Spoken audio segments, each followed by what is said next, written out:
একবার এই গাটি কচুর তরকারিটা রান্না করে দেখুন, মাছ মাংসের কথা ভুলেই যাবেন।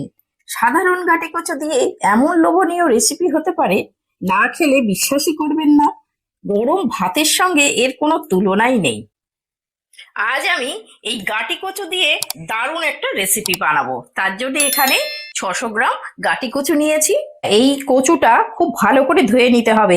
এই কচুর গায়ে কিন্তু প্রচুর পরিমাণে মাটি থাকে, ময়লা, তো সেইগুলো ভালো করে ঘষে পরিষ্কার করে নেব কচুগুলো। দেখুন, কচুগুলো একদম ধুয়ে পরিষ্কার করে নিয়েছি, গায়ে একটুও মাটি নেই। এইভাবে পরিষ্কার করে নেবেন, আর এই খোসাগুলো থাকবে। এখানে গ্যাস জেলে কড়া বসিয়ে দিয়েছি, আর এখানে আমি 1 চামচ মতো সর্ষের তেল দিয়ে দিলাম। আপনারা এটা সাদা তেলেও করতে পারেন। এবার এই রসুনটা দিয়ে দিলাম তেলের মধ্যে। এবার কাটা পেঁয়াজটাও দিয়ে দিলাম। এটা একটু হালকা করে একটু ভেজে নেব। এই যে পেঁয়াজ আর রসুনের এই যে একটা হালকা কালার এসছে, এইরকম ভাবে একটু ভেজে নিতে হবে। এবার এই কাটা টমেটোগুলো দিয়ে দিলাম। তারপরে এই ঝালের জন্য 2 কাঁচা লঙ্কা, আর দিয়ে দিচ্ছি 2 শুকনো লঙ্কা, আর দিয়ে দিলাম কিছুটা আদা। এখানে আমি 4টে কাজু দিয়ে দিচ্ছি। এটা অপশনাল, আপনারা না চাইলে এটা বাদ দিতে পারেন, কিন্তু এইটা দিয়ে দিলে গ্রেভিটা খুব সুন্দর হয়। এবার এখানে 1 গ্লাস পরিমাণে জল দিয়ে দিচ্ছি। এবার এইরকম একটা স্ট্যান্ড নিয়েছি, স্ট্যান্ড নিয়ে এই মাঝখানে বসিয়ে দেব। এবার এইরকম একটা ছিদ্রযুক্ত থালা, এরকম থালা বা আপনাদের কাছে যদি বাটিও থাকে, যে এগুলো এরকম নিয়ে নেবেন, নিয়ে এটাকে এর মাঝখানে বসিয়ে দেব। এবার এই কচুগুলো এর মধ্যে ঢেলে দেব। এইভাবে একটু সমান করে দিলাম।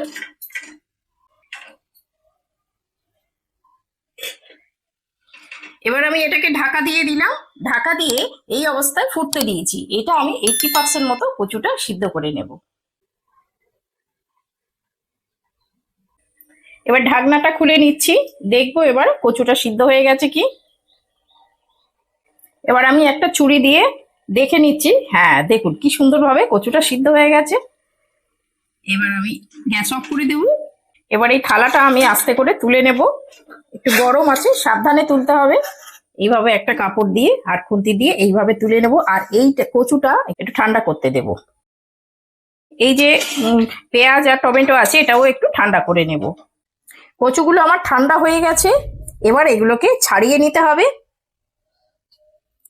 এরকম করে আস্তে করে খোসাটা দেখুন, এইভাবে সুন্দর করে খোসাগুলো ছাড়িয়ে যাবে। দেখুন এইভাবে সব কচুগুলোকে ছাড়িয়ে নেব সুন্দরভাবে। দেখুন এইভাবে কচুগুলো সব পরিষ্কার করে ছাড়িয়ে নিয়েছি। এদিকেও টমেটো আর পেঁয়াজটা ঠান্ডা হয়ে গেছে। এই খোসাগুলো আমি তুলে বাদ দিয়ে দেব। এখানে একটা মিক্সির জার নিয়েছি, আর এই যে কড়াই যে মশলাটা, সেটা এইভাবে ছান্তা দিয়ে ছেঁকে আমি এই মিক্সির মধ্যে দিয়ে দেব। সবগুলো এর মধ্যে দিয়ে দিলাম, আর এই যে জলটা বেঁচে আছে এটাও রেখে দেবো। এটা এই রেসিপিতে কাজে লাগিয়ে দেব। এবার এটা মিহি একটা পেস্ট বানিয়ে নেব। পেস্টটা হয়ে গেছে, দেখুন এইরকম একটা মিহি পেস্ট বানিয়ে নিতে হবে। সব জোগাড় হয়ে গেছে, এবার আমি রান্নাটা শুরু করে দেব। কড়াটা গরম হয়ে গেছে, এবার দিয়ে দেব 1 টেবিল চামচ মতো সর্ষের তেল। এখানে তেলটা গরম হয়ে গেছে, আর এই কচুগুলো আমি এর মধ্যে দিয়ে দিচ্ছি, একটু ভেজে নেব।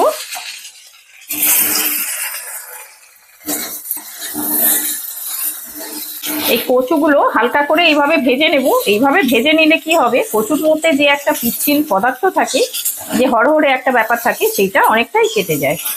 কচুগুলো এইরকম একটু হালকা করে ভেজে নিয়েছি। এইরকম একটু কালার হলেই হবে, আর এইরকম ভেজে নিলে কচুগুলো কিন্তু খেতে খুব ভালো লাগবে।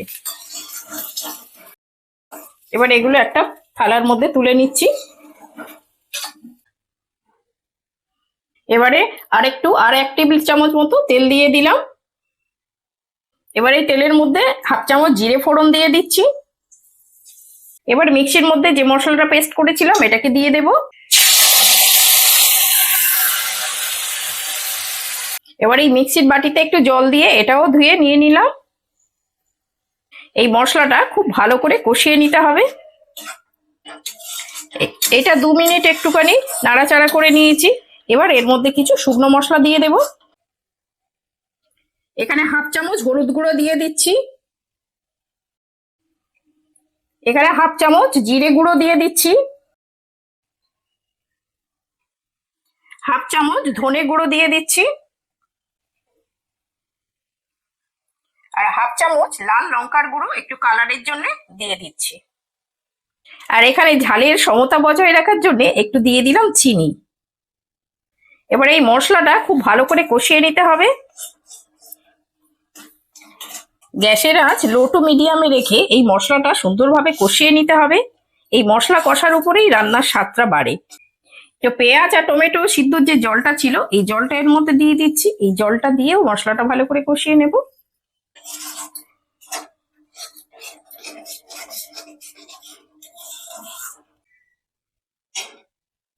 গাটি কচু অনেকেই খেতে খুব ভালোবাসে, আবার অনেকেই খেতে চায় না।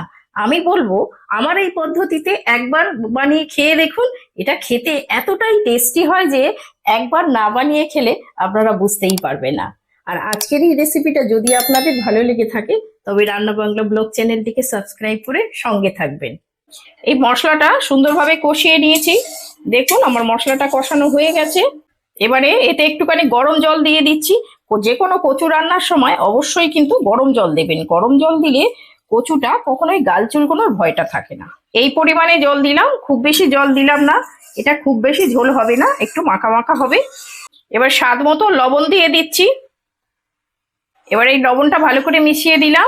মিশিয়ে দিয়ে জলটা একটু ফুটে ওঠা পর্যন্ত অপেক্ষা করব।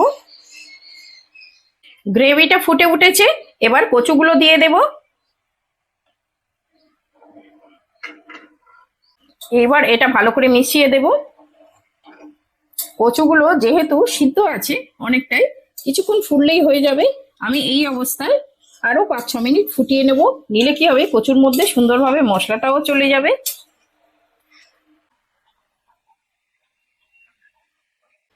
এবার এটা ঢাকা দিয়ে দিলাম। ঢাকা দিয়ে লো টু মিডিয়ামে 5-6 মিনিট ফুটিয়ে নেব। পুরোনো দিনের হারিয়ে যাওয়া স্বাদ আর নতুন সব টুইস্ট নিয়ে আমি আসি সবসময় আপনাদের কাছে। আর এই পথ চলা আরো সুন্দর হয় যদি আপনারা সাথে থাকেন। 5-6 মিনিট হয়ে গেছে, আমি এবার খুলে নিচ্ছি। মাঝখানে আমি একবার নাড়িয়েও দিয়েছিলাম। দেখুন এই রকম হবে। আর দেখুন কচুগুলো একদম গোটা গোটা, আর এই রকম হালকা একটা গ্রেভি থাকবে, তাহলে খেতে বেশি ভালো লাগবে। দেখুন আমি একটা কচু তুলে দেখাচ্ছি কত সুন্দর সিদ্ধ হয়েছে। দেখুন, দেখেছেন একদম মোলায়েম হয়ে গেছে। এই রকম গোটা গোটা থাকবে, অথচ খেতে কিন্তু দারুণ লাগবে। আর একদম ভেজে নেওয়ার কারণে দেখলেন একদম ভিতরে যে একটা হড়হড়ে ব্যাপারটা থাকতো সেটা কিন্তু একদম নেই। একদম পুরো আলুর মতো সুন্দর কিন্তু খেতে লাগে। এবার আমি গ্যাস অফ করে দিচ্ছি, আমার রান্নাটা হয়ে গেছে। এবারে উপর থেকে একটু ধনেপাতা নিয়েছি, নিয়ে এটা ছড়িয়ে দিচ্ছি। এই ধনেপাতাটা কিন্তু অবশ্যই দেবেন। এই ধনেপাতা দিলে এই ধনেপাতার ফ্লেভারটা কিন্তু সুন্দরভাবে মানে খেতে ভালো লাগে। এবার আমি ঢাকা দিয়ে দিচ্ছি। ঢাকা দিয়ে 2 মিনিট রেখে দিচ্ছি। ধনেপাতার কি সুন্দর একটা গন্ধ বেরোচ্ছে। আর দেখুন কত সুন্দর হয়েছে, দেখেই মনে হচ্ছে না কত লোভনীয়। আর এই কম সময়ে আর এই কম উপকরণে একদম তৈরি হয়ে গেল আমাদের গাটি কচুর দম। এইভাবে আপনারা ভাত রুটি সবকিছুর সঙ্গে কিন্তু খেতে পারবেন। এটা খেতে কিন্তু অসাধারণ লাগে। এইভাবে অবশ্যই একবার বাড়িতে বানিয়ে খেয়ে দেখবেন। দেখুন কত সুন্দর হয়েছে, দেখেই তো আমার জিভে জল চলে আসলো। আপনাদের মধ্যে কাদের কাদের জিভে জল চলে আসলো অবশ্যই কমেন্টে আমাকে জানাবেন। আজকে কি বানিয়েছো? আজকে তোমার প্রিয় একটা রান্না করেছি। আমার প্রিয় রান্না? হ্যাঁ, খেয়ে দেখো, গাটি কচুর তরকারি করেছি। ও, গাটি কচুর তরকারি? হ্যাঁ, তুমি গাটি কচুর তরকারি খেতে ভালোবাসো। আর গাটি কচুর দম করেছি। দেখো, আলুর দম তো খেয়েছো, আর আজকে গাটি কচুর দম খেয়ে দেখো কেমন হয়েছে। খুব ভালো হয়েছে, আমি খুব ভালো পছন্দ করি এটা। হ্যাঁ, আর দেখো গ্রেভিটা কি সুন্দর হয়েছে। ঠিক আছে, খেয়ে দেখি তাহলে কেমন হয়েছে। হ্যাঁ, দম খাও।